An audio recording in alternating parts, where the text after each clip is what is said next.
Good morning and welcome to the last session of our SA Marriage Week webinars. To those who have been with us from the start, which was last week on the 31st of August till today, thank you for being there. To those who will be tuning in and watching these series long after it's ended, thank you. Please do throw your comments, send us your feedback and suggestions, and we welcome those very much. Today is, as I said, is our last session, and we are honored to be joined by one of our most esteemed guests, Udedi Tabang. He's been on so many platforms, but what we know him most for is just him being a dad and a husband. And thankfully, he brings with him everything else into the picture when he engages. So his professional life, his passions, the wisdom, as you'll see, he's got a wealth of wisdom to share. And I don't want to just delay you. For those who don't know him, I'm going to bring him on screen so that you get to see him.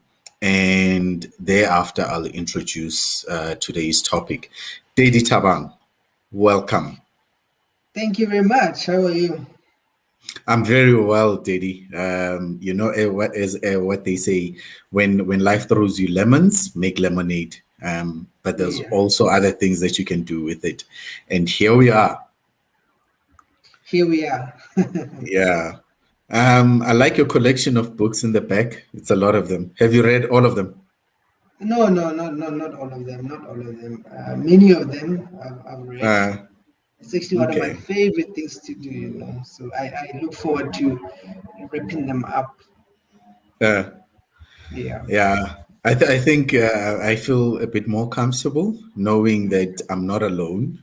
There are books that I love to just buy and because I want to read them and never really get to read them. But I know I've got a plan. I will get to them. Yeah, I typically read them in sections. I go, okay, if I'm reading about men this year, I'll read about men. If I'm reading about women, I'll read about women, life, grief, Yeah. That's how I usually approach them. Oh, that's nice. It's a very interesting way to look at it. I know that I also have two books that for this month I wanted to focus on them for a particular purpose, and I think they work better when you do them that way rather than when you just want to do cover to cover. Yeah. Right. So today we're talking about when the boat hits the rocks. And it's a topic that is maybe for people like myself. I haven't yet been there. Maybe I have, maybe I don't know. But, there are circumstances that you're able to overcome and you never really know that it was really rocky until you talk to someone who says, I've been through a rocky situation and this was what was happening, but you've handled it differently. But we want to share nuggets of wisdom for couples who are not there yet, those who are there, those who've been there, those who've been there, how they could have handled it better so that they know how to handle those coming even in much better. And for those who are in that rocky situation at the moment, how do you navigate that? As well as now those who are coming, when that time comes, what to expect. And I think it's always better to prepare yourself for a situation and have the tools so that when you get there, it's easier to navigate it than when you don't have the tools. So maybe we can just start off by talking about what would cause. There are situations that we cause that get us into those rocky situations. The things that we do that get us into those rocky situations, and there are things that we just maybe are destined to go through so that they shape us and our relationship. Can you just touch on what your thoughts are around that?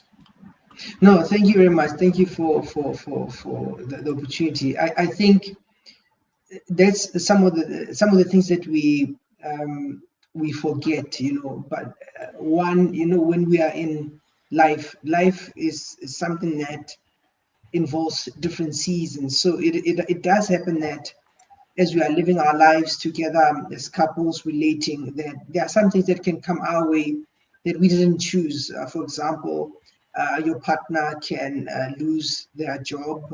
Even what's happening now with COVID, a lot of people have lost their jobs, lost their income, and that has challenged their bond and their connection.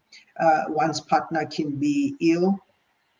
You can fall ill, and that can also cause uh, the relationship to struggle a little bit. I can imagine if you have a partner who's diagnosed, who has all of a sudden, say, depression, they can't Mm, maybe avail themselves as much as they would, um, or they have some other physical illness that makes it difficult for them to engage with you sexually, or things like that. So it can be financial issues that we didn't cause. It can be health issues that we didn't cause that can help us get.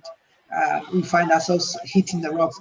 But then there are other things that we do ourselves. I often find that when people start relationships, some relationships sometimes, very often, don't go wrong. They start off wrong. So our mhm. foundations may have not been as well as they could have been in how we relate, in how we communicate, in what we are building.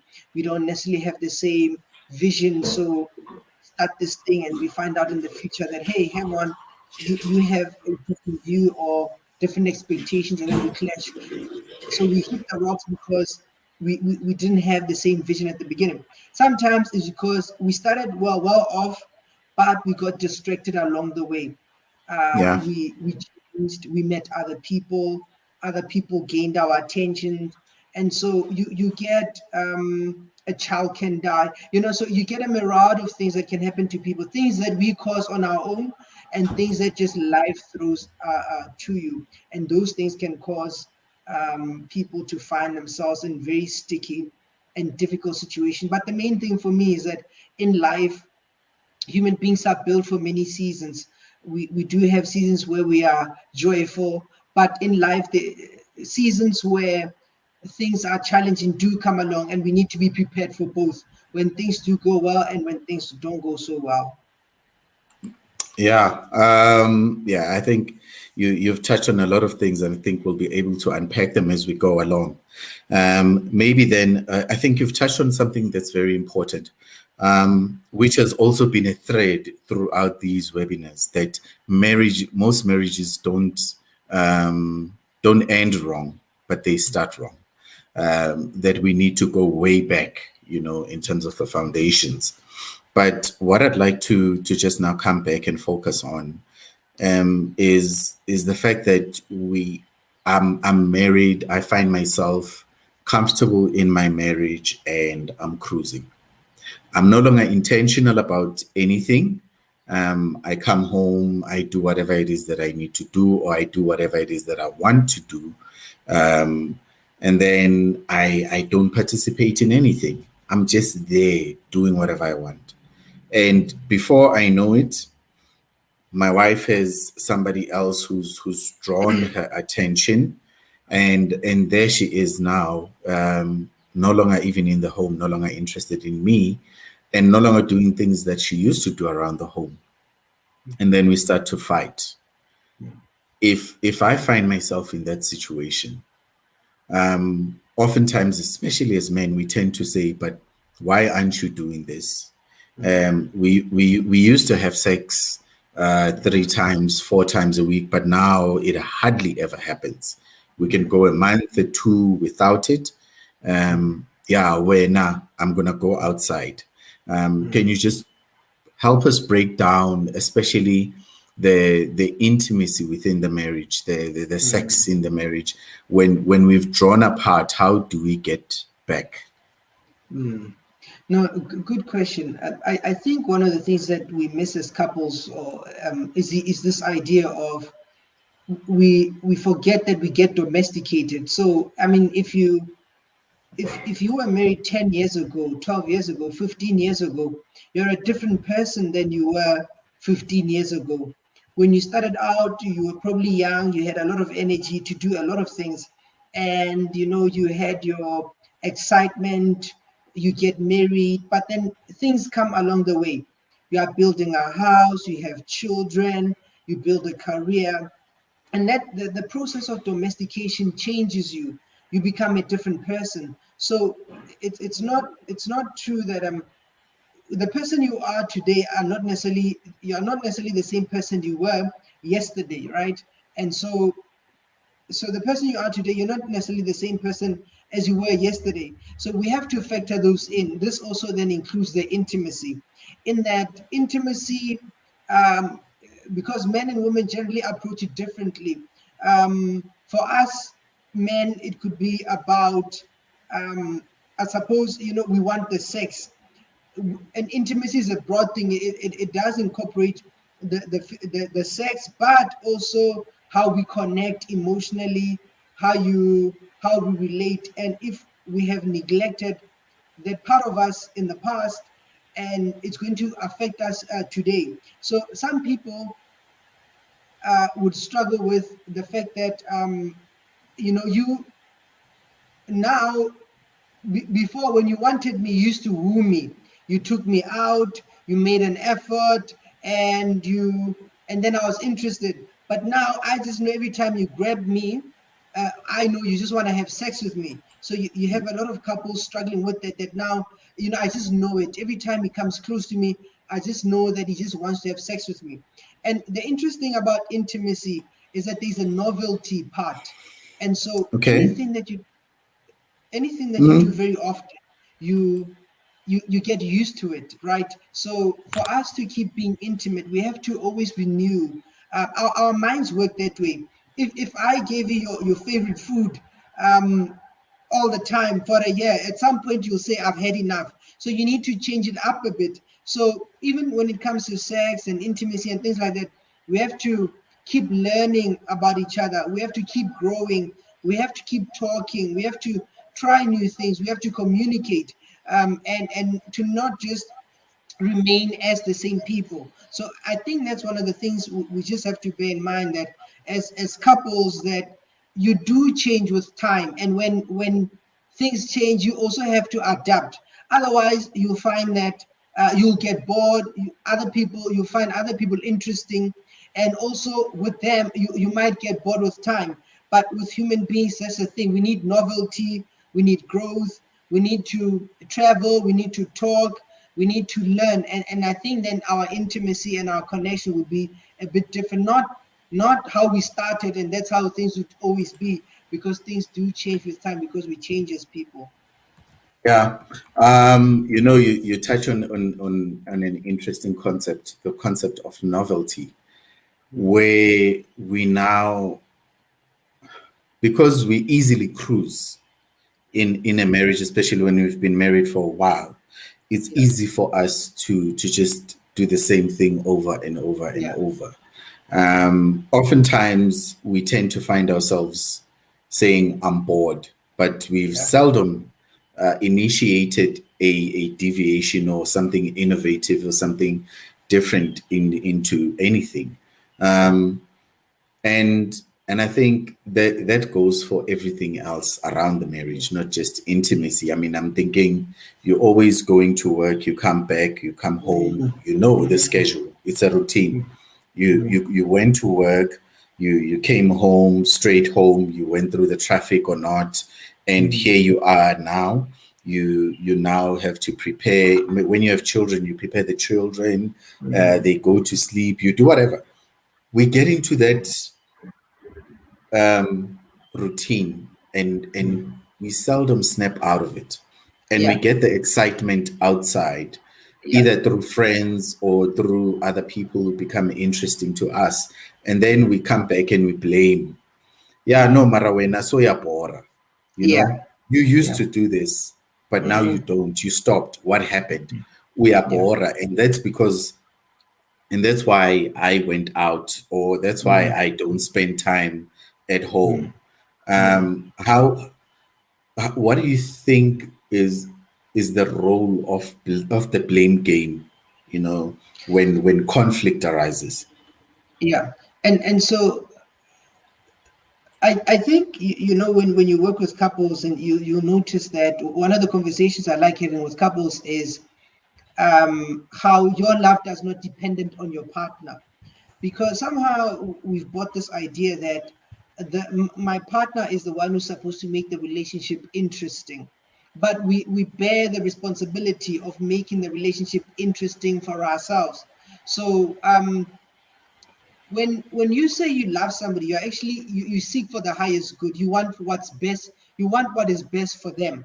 And when you say you love somebody and you care for them, that is not dependent on what they do, you know. And often I think that's how a lot of us approach relationships. We say I love you depending if you do ABC.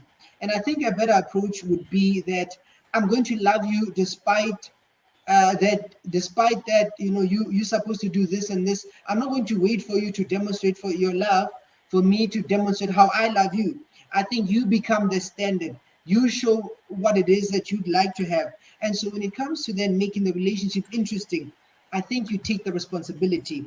If you feel that your relationship is boring, the first person you need to look at is yourself, as opposed to what your partner is or is not doing. The other thing that we do as couples is that we are supposed to negotiate with each other, inspire one another, teach each other different things. And so when things were going well, you know, we were cruising and things were okay. But when things get challenging, we want to quit, we want to tap out, we want to say, I didn't sign up for this. But Mm, I want to say, but that too is part of what happens with relationships. Because if I can maybe touch on how the brain works, the brain is an interesting um, object, if I can call it that way, because every time we do something new, we it's exciting. Anytime we do something new, mm, it's exciting. But what the brain yeah. does is it doesn't want to spend so much energy with new things. So it creates a pattern so that you can recognize things so they don't cause you energy when you want to do them. And so now with routine, your brain is just on cruise mode because that's what your brain wants to do. But then the thing is, but that's also the death of you.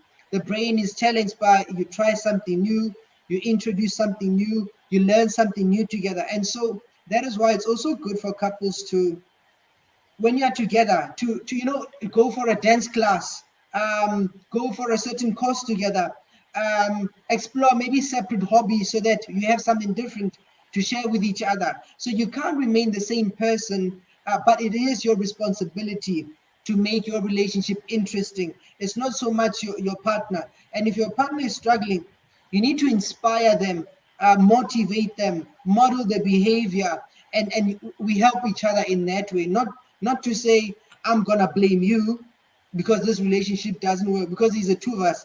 And if Yeah. the relationship doesn't work, we don't say, well, you ruined the relationship, though that's what people want to say. We say our relationship didn't work. Oh yes. Co-ownership. I just want to bring on now Udedi, who's also joining us for this conversation. Welcome, Dedi. Morning, morning, morning. Thanks for Hey, good morning, good morning. having me. Hi, David Tavan. Good to see Yeah. you. Yeah, Dedi, you've been listening to some of the points that we've shared. What are your thoughts around this particular topic that we're talking about today? So, it's a loaded topic. I'm glad that David Tavan joined this morning because we really need to unpack it, and really look at it from all angles. And just picking up from what David Tavan has just said about the brain and the pattern. I didn't know this, but I have seen it actually manifest in my own life, and I've seen at a point where in previous relationships I would actually just go into that mode of the as is, and that flow, and yes, I believe that it doesn't excite the brain as such, but it keeps it just calm and going. And unfortunately, as a relationship, like everything else, it sort of becomes stagnant. And when we talk about that period where you need to inspire your partner, I mean that is for me it's absolutely critical. You might not be responsible for inspiring them, but you need to do your best to do that, and they need to do the same. And obviously, you can't do it at the same intensity. And I always say, if you identify a problem in any relationship, be it is a work relationship, be it a parent-child relationship, or a marital relationship, I believe you have the first responsibility to address it. Not necessarily to say you have the responsibility to solve the problem, but to actually address it. So most of the time we sit and we let the problem simmer, and once it's simmered nicely it's a nice stew that we can't, I mean, once it's a stew you don't even know which one, where the carrot starts and where the piece of beef starts, or where the pea starts, because it's now one thing. Whereas if you had attended to it before the stew started to simmer, you would have been able to see, no, this carrot has got something in it that perhaps will actually make the stew bad. So I believe as couples, we need to really be aware. And yes, Dedi Tabang, we need to take that accountability, that responsibility to say, I am in this relationship. This is our relationship, and I will bring my 100%, and my partner will bring their 100%. But it at the end of the day, it's 100%. It's not about 50-50, which we normally think. I mean, 50-50 really would get you nowhere, because you do Mm. what you think is 50 and then pull on the brakes and wait for the other partner to bring with their 50, and that's not going to work. Yeah, those are very good points, Daddy. And I think especially when you talk about 50-50, there was that popular song, Wonke Umuntu Independent, let's go 50-50. And I think it was meant in terms of a different context, but here we are applying it everywhere. And somebody wise once said, if each of us bring 50-50 into the relationship, where is the other 50? Because right now you're basically saying to me, I'm going to bring in 50% of whatever it is. I don't know how you would even measure that 50%. I'm going to bring in 50% or half of whatever it is that I bring into this relationship. I expect you to bring in another 50% or another 50 or half. And then you're expecting us to make 100. You have two people who are not in it 100%, and you're expecting this thing to work. It can't. We can't do that to ourselves. And I think it also talks to the fact that even when problems arise, and Dedi Tabang spoke about that, that it doesn't become you did this. It is your fault. It always, it has to be about we did this. It's our relationship that's failing. But another thing that I want us to talk about, especially, is the influence of external parties in a marriage, be it friends, be it family, be it in-laws. In what you've observed, and maybe if you've experienced it personally, what has been the role of external parties in the conflict that arises in a marriage? Daddy, Nish? I think the external party, we give the external party the power in our relationship. I mean, and by external, I mean, let's start from the top. Let's start from mom and dad. My mom and dad, once they actually would even give me that talk about, you are a man now, you are in a, in marriage, you're gonna build your own family. And I need to take that baiting, because now tomorrow the same mother or the same father comes to me and he says, you know what, um kunento emele ilungiswe ekhaya. We're gonna need about 1,000 rands, and I'll be saying, remember what you said as mom and dad, that I have this home to build. So this home that I'm building requires those very same resources. Let me see within the home that I'm building if we can afford this. So you sort of need to then take that baiting and run with it, and you'd actually wake them up from their slumber. They will see that they are doing something that is going against what they had hoped you would do. Same thing goes to external forces, as in your social media, your socialization, to say, if I'm watching something on TV and I feel like, oh, this could be a nice thing, it could be a nice thing. It's a suggestion actually. An advert is a suggestion that we could actually go on a boat cruise. You know, at the end of the day, Yeah. I must share with it that with my partner to say, what do you think about that boat cruise? I might be an impulsive spender, and she might be the one with with the who's money wise, and then we have that conversation because the external factor comes in and says to you, here's something that needs to be done. You are the one who must decide which is the appropriate action. And Yeah. obviously, because we are in a union, you can't decide on your own. You have to bring in that partner. No matter how, let's say, for instance, you've got a partner who doesn't even work. But at the end of the day, they have a role they play in there. Are we bulldozing our partners because we think we're earning more, or because we think we can do certain things easier and quicker? Or are we, it's like a wife that goes and decides, I want to buy a car and I don't want anybody's input. And then they say, I'm buying an X model of a car. And you sitting there thinking, oops, the X model, what happens if this car does one, two, three? How am I going to help? If they are not open to saying, I'm thinking of buying this X model, what do you think? What are the pros and cons? But that's maturity. So whatever it is that comes into the relationship needs to be negotiated, but at a matured level. So now this brings me to the fundamental question. When you go into a relationship like that, are you matured? Maturity. Did Tabang, your thoughts? Yeah, I think I'd like to pick up from there. Thank you, Dinesh. So, they actually did studies why interracial couples or intercultural couples struggle. They said the relationship struggle not so much because of the couple, but because of other people, the families, the structure, the context they find themselves in. And for that relationship to survive, it's always having to battle with other people's views, other people's comments. So external people do have an impact on the relationship. They can, in fact, either hurt or help. Also, if you look at it from the other perspective, that are external parties who are encouraging of the relationship, who are supportive, who inform you, who help you.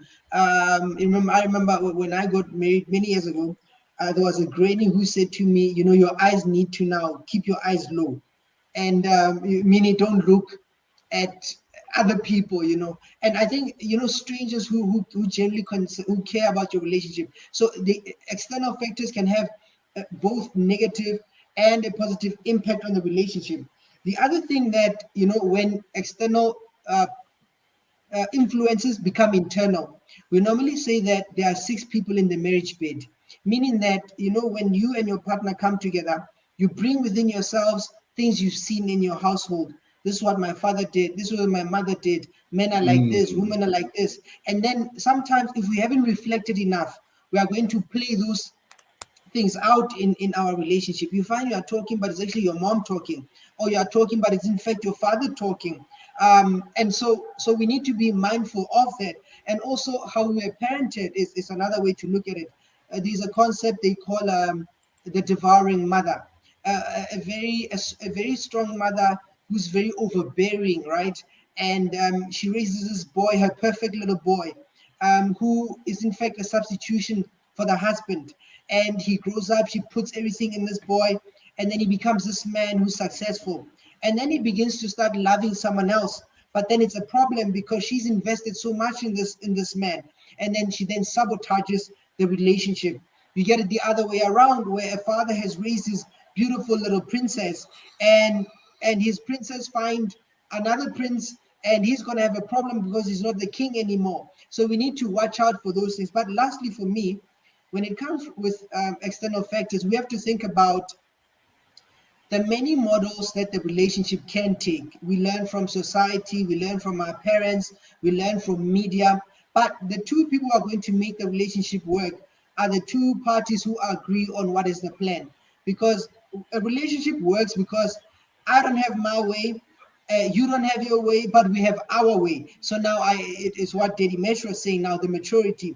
That are we two people saying, okay, we have 1,000 examples of what a marriage could be, what a relationship could be, but have you and I agreed on what our relationship would be. And I think couples have more success when they agree that, okay, you like this, I like that, but how do we make it work for the both of us? And I think if two people can agree, then their relationship will work better. Wow. Very good points there, Dad. Especially when you're touching both about maturity, I then tend to think about what happens when we don't want to compromise. We are in this relationship, and now here we are. We have a clash of ideologies. We come from two different cultural backgrounds. We come from two different churches, even, and here we are faced with a situation, and neither wants to compromise. What do you do in that situation? Anybody's um, take. okay, Yeah. it's actually one of my favorite ones because it's one of my favorite ones because when when you look at couples, the number one thing or one of the main things that's going to make your relationship is that you both agree. And it doesn't matter how nice you are, how good of how you are wonderful people as individuals, but if you are going to build something together, there must be some sort of understanding and some working together. But if you insist on your own way, what you also have to accept that then maybe you don't need the other person. You can do your own thing. But if two people are going to come together and build something, what it means is that on some level they have to think about what's best for the relationship. And what I like reminding couples is, remember, the relationship must win. You can have your way, you can be right, but your relationship can lose. You can be right, but your marriage can lose. And so you have to ask yourself, do I want to be right, or do I want what's best for the marriage or the relationship? And so, and when we phrase the question that way, then we find better solutions. And sometimes it has to do with a lack of trust, right? That we have to trust each other, and to know that trust and respect and love, that you trust that your partner is also seeking the highest good for you. And so if they have a different view, to consider that, to weigh it up. If you guys struggle, you talk to each other. If you struggle with each other, maybe get outside advice. Read a book, talk to somebody you trust, talk to a minister, talk to a professional, go to a seminar, go to, but so, and then if that fails to work, then you can agree to disagree, but then do what's best for the relationship. That's generally my view. Derimish. I think I'll add to that, and I'll say, talk to yourself as well. Yeah. Sometimes we think we're talking to ourselves, but in actual fact, we've got a pool of thoughts that are just going around the head, going up and down all over the time. So I normally tell the guys that take a pen and paper, not even your phone, not even your laptop, pen and paper.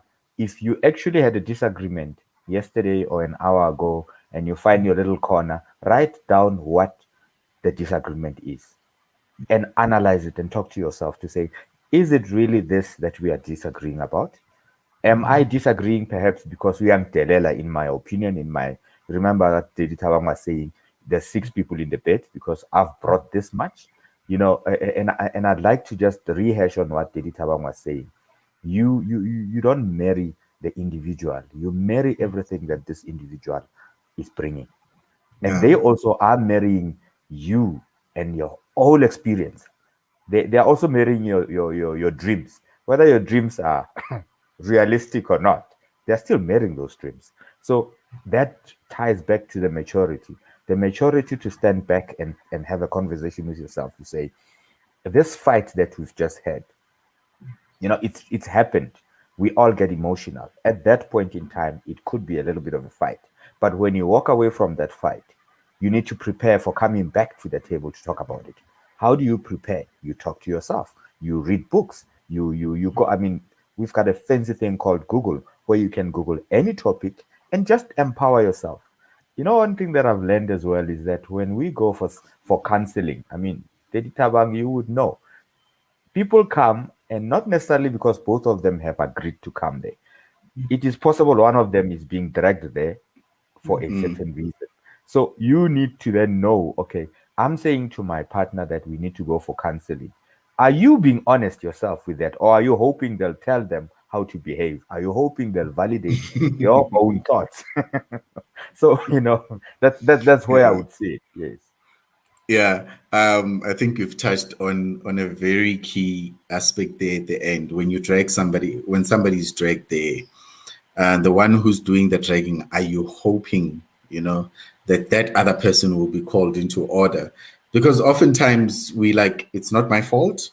I want us to go to counseling, but subconsciously saying, I want to be part of the counseling session when the other person is told what wrong they've done.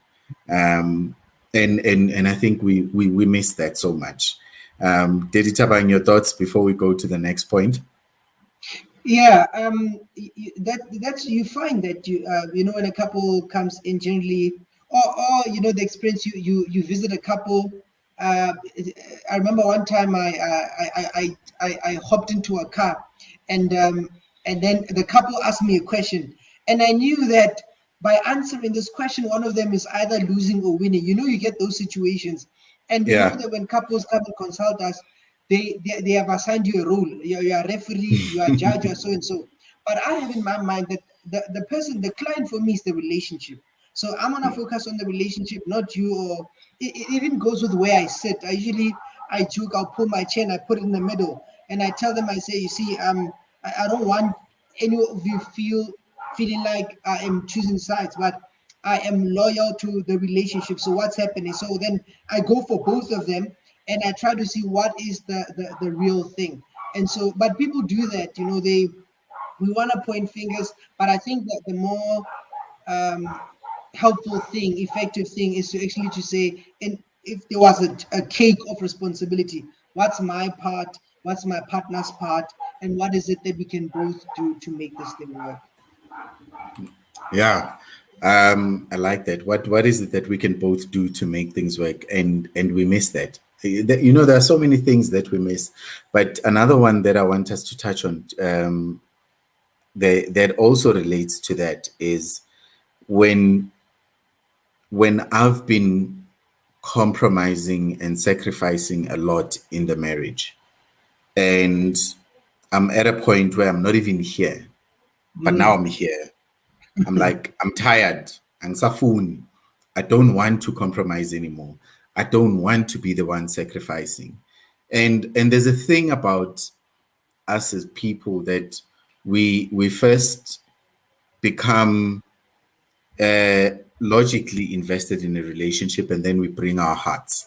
But when we leave, we first take away our hearts and then we leave, so if I've always been, how do we get to be sensitive to the one who's always sacrificing and compromising, so that when it's our turn to do the sacrificing and the compromising, they don't get to say it's too little too late? How do we become conscious and aware that it feels like I am always on the receiving end? Or how do you communicate to the other person that, dude, I'm at my wit's end. Just do one thing that will bring me in. Did Dinesh, you wanna go? I'm, I'm, I've got I'm, some I'm, thoughts I'm, about it, but I'm already thinking, how sure are you that you are the one who's always sacrificing and compromising? yeah. Do Yo, you even know? Can you articulate it? Can you put it? This brings me back to that conversation about, having a conversation with yourself. Sometimes I've seen people that actually sit and say, I'm compromising, I'm bringing everything to the table.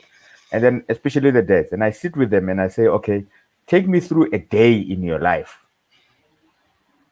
And from the minute he starts talking about what happens in the morning, and I start filling in the blanks, I realize that the partner has got the bigger load. You understand? He's got the bigger load financially, but the partner has got a bigger load physically in activities, in making sure that the children are, are close, the children are well.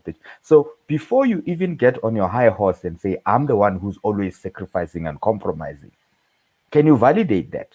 Because you'll be shocked when you sit in front of Dedi Tabang and he's asking you questions and you realize that you actually are the problem. That's my take. Oof. Yeah. Mm. Yeah. You know, if I can also add on there, and unfortunately, when couples, look for help, they usually at that point, they usually at, we're gonna talk to somebody, they better fix this thing, or I'm out, and I think it's a good point that Mesh says, that, I mean, are you really sure? I think the other thing that, I would encourage all of us to think about is the ability to see what we call theory of mind, to understand where your partner is coming from, because many of us have the view that I this and I that and I work, and but we fail to understand where my partner is coming from.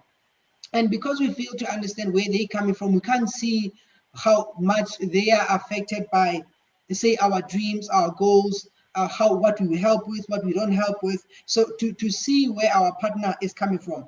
And the other important thing is, it is a good thing, or a healthy thing for a couple to learn to have conflict very early in the relationship, because I think many of the times, you find that there are many injuries when somebody has been injured, and injured emotionally, I'm speaking, and even later you do something small and you see your partner reacting in a way that surprises you, but it's because they've been carrying injuries after injury after injury.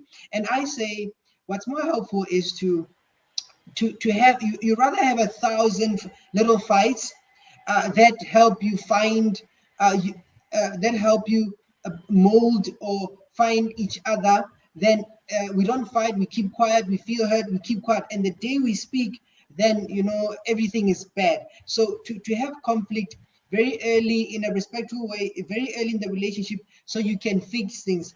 Do not wait for things to get bad before you are here. And lastly, I'll say, I think with the theory of mind, a lot of us struggle to understand how things connect, or things lead to the demise, or to the disruption of a marriage. We think that we do one thing today, it's got no consequences for tomorrow. And so if you are hurt, it will help you to be able to tell your partner that, I feel neglected, I feel I'm carrying the load, and I'm concerned that after a long time, it's going to make me pull away from you.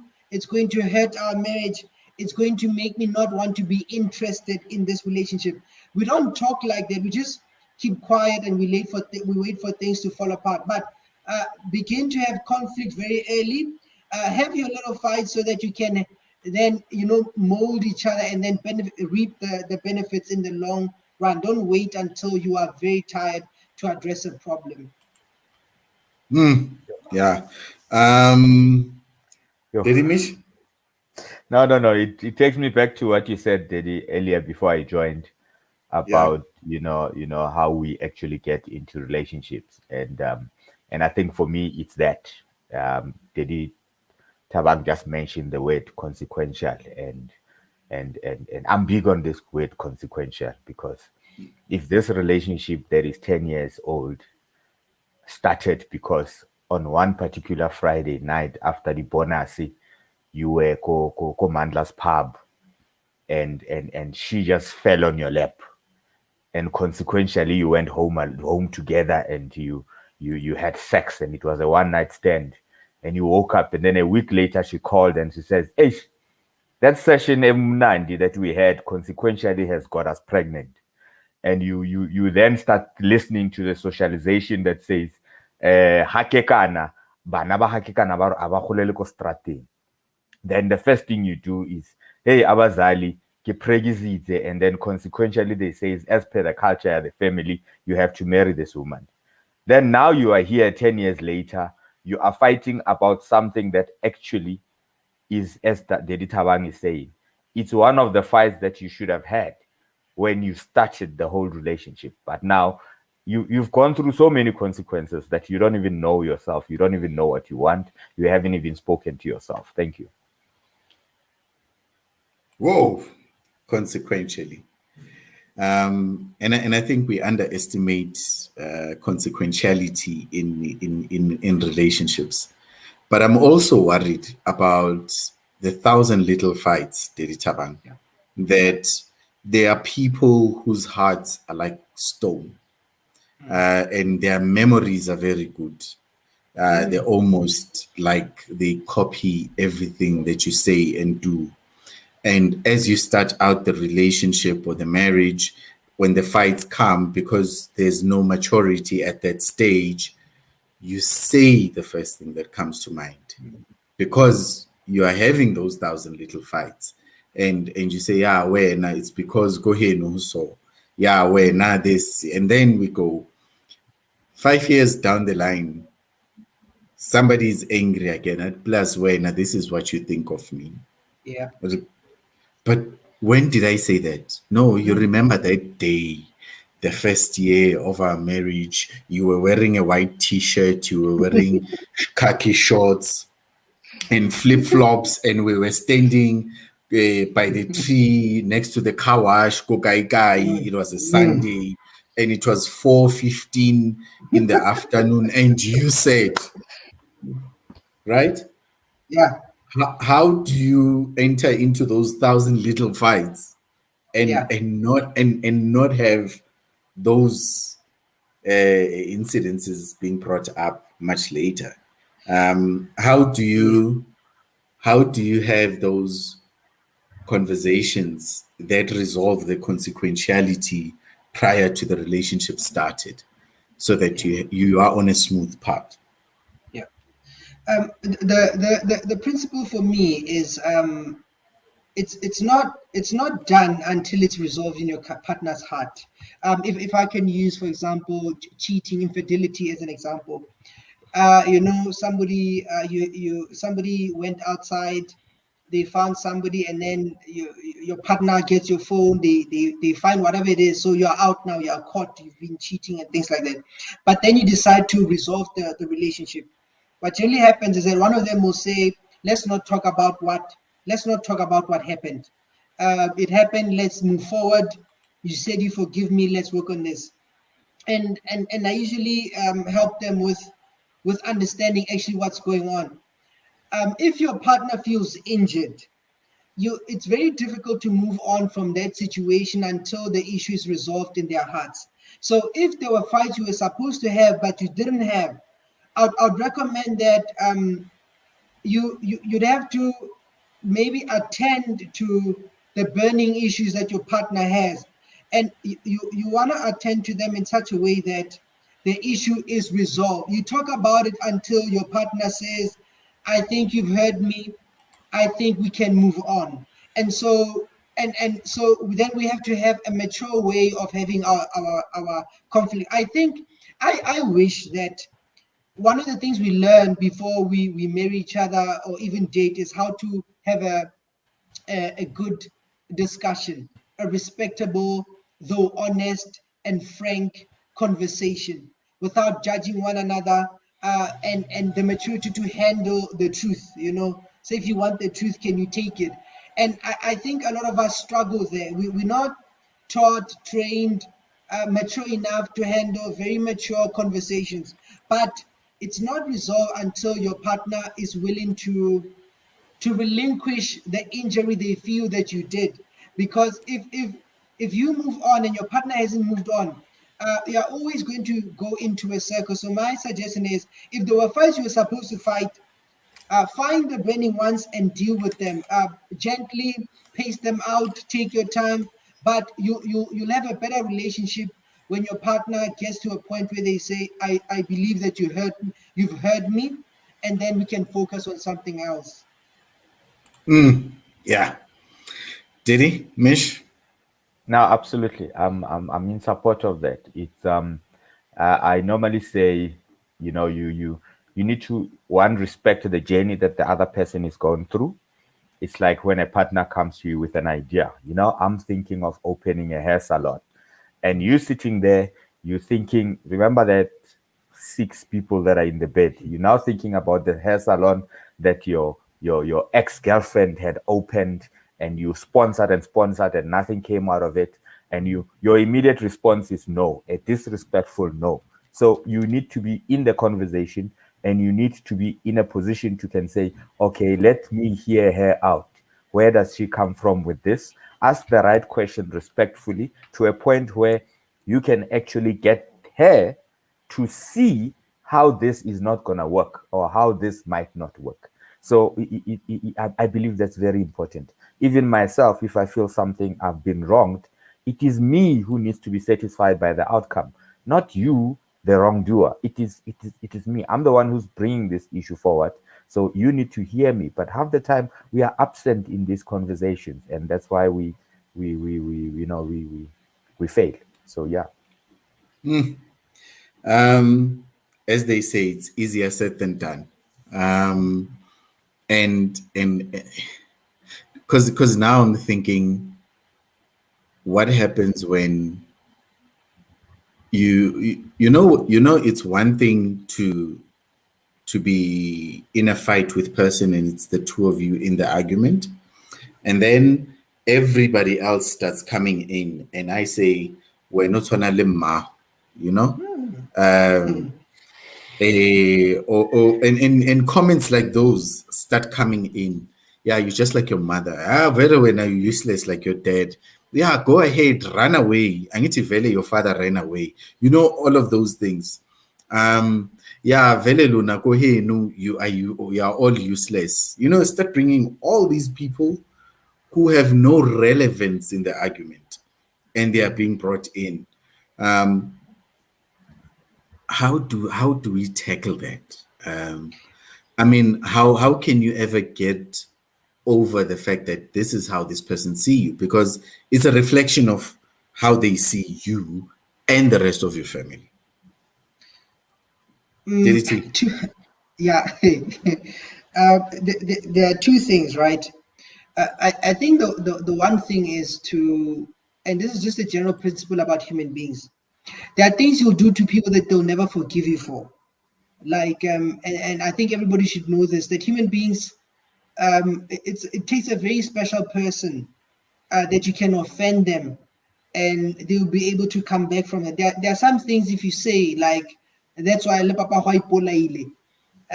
That's why you're like this, and that's why they left you. That's why they abandoned you.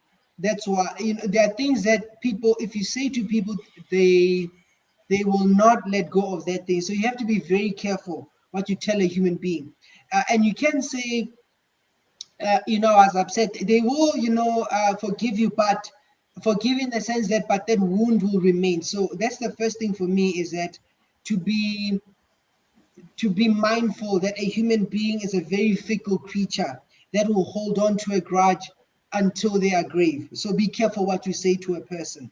Then the second thing is, it comes when now somebody has offended you, somebody has said something very difficult.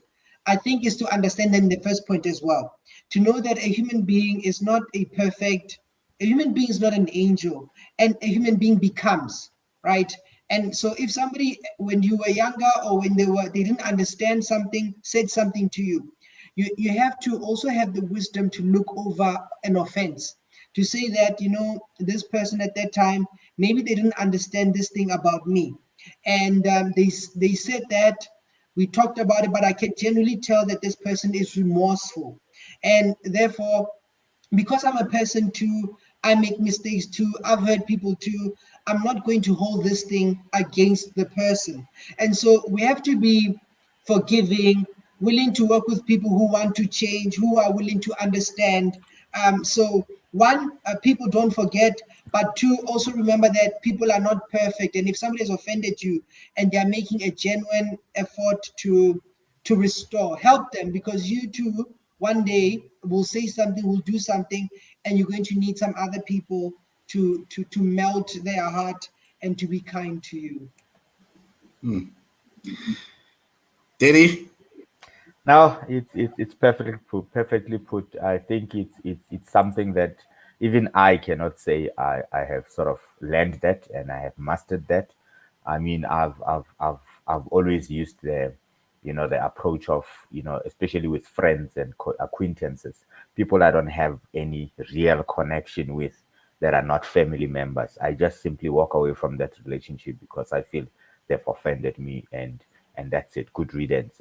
But yeah, I believe that with relationships like that, I'm always advocating for that within families as well, because there's a lot of us who go around with these statements, Tabokori, friends are better than family because friends show up and all of that. And I say, find out what is it that the family member did to you, and actually, give them the opportunity to apologize, give them the opportunity to actually be remorseful about it, and move on, because it's a family relationship.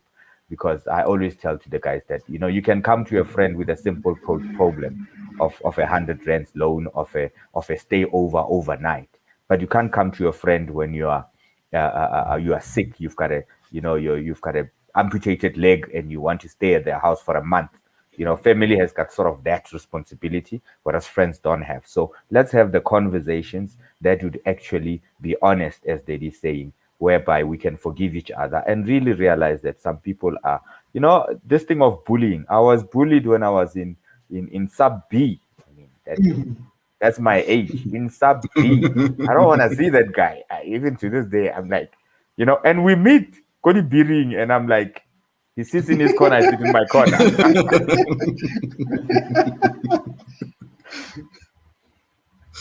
Yeah, Yeah.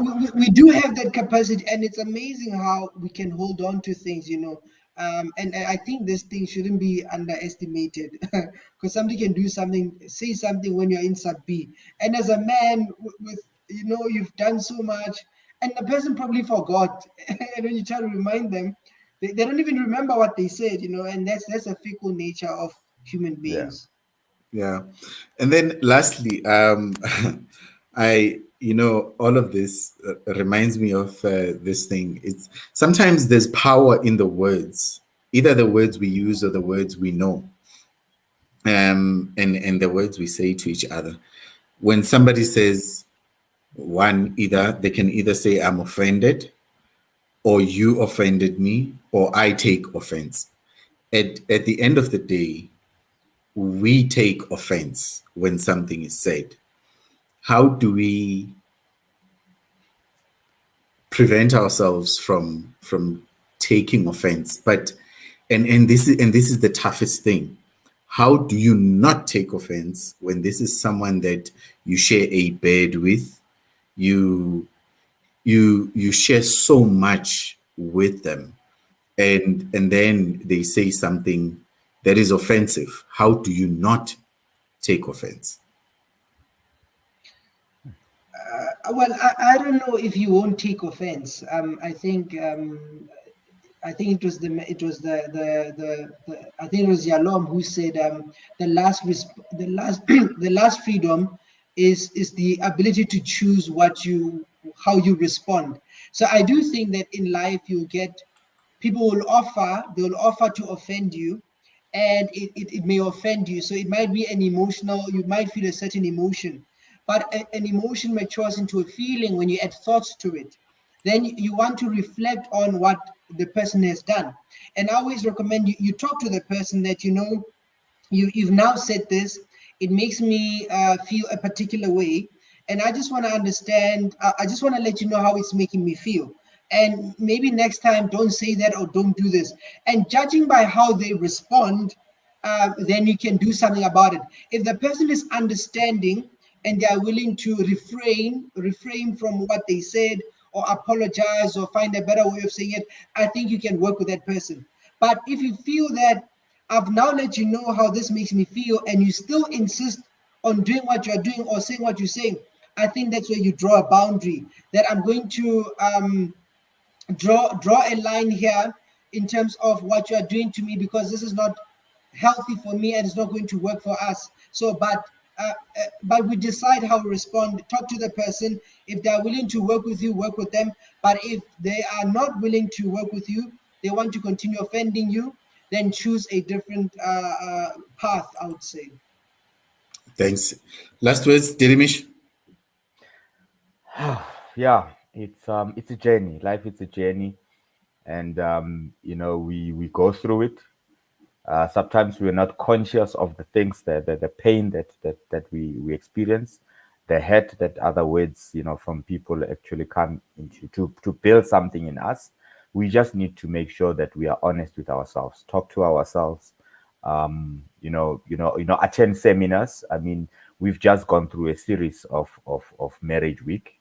We obviously have these on YouTube. Go review them, and I always say, by listening, I'm not saying this is gonna make me change my perception or anything, but it's adding to my toolbox, the toolbox that I need for life, for marriage, for relationships. One day, that very word that Dedi Zibuse mentioned, about being strong, about listening, being forgiving, that very word that Dedi Tabang said about being forgiving and all that, it will come back when I need it, because I believe our brains are wired like that. Something will trigger that to come back. It's even like dreams. One day you'll dream about something happening. You'll even see ugogo wako, because you are now trading in the area that ugogo wako has always been telling you about or warning you about. So let us be honest in what we are building, and let us make sure we bring ourselves, total selves, into relationships, into conversations, there is nothing wrong about feeling angry, but there's everything wrong about choosing to remain angry. And that would be my parting words. Choosing to remain angry. It's always about choice. Dedi Tabang, suppose we are a couple and we've gone through this and we realized we've done it wrong. How can we get hold of you? Well, the best would be on my website, www.tabantlaka.co.za. All my information is there, where I am, my contact details. So to be my website, www.tabantlaka.co.za. And love is a fight. Love is a fight. We are all people. We make mistakes. So when we fail, we stand up and see. We just do better next time. Yeah, I like that. Love is a fight. That's awesome. Dedi, thank you for always coming through when we ask you. Dedi Mish, thank you as well for always just bringing your wealth of wisdom into the conversations. And to everyone who's still watching and who has joined us for the series of these webinars, thank you. And I hope that you have those toolkits that you can use as you go forward in your relationship and in your marriage. I know I'll certainly refer to these from time to time, just to learn and have those toolkits, so that as I go about loving my wife and building that marriage, so that we live together for the longest time, I'll use those tools. Thank you to all our guests and our hosts who have come through and given of themselves, you, the viewers and the listeners, who have used your data in watching and participating. We thank you very much from all of us at Dads in the Picture. Thank you for joining us, and we love you all.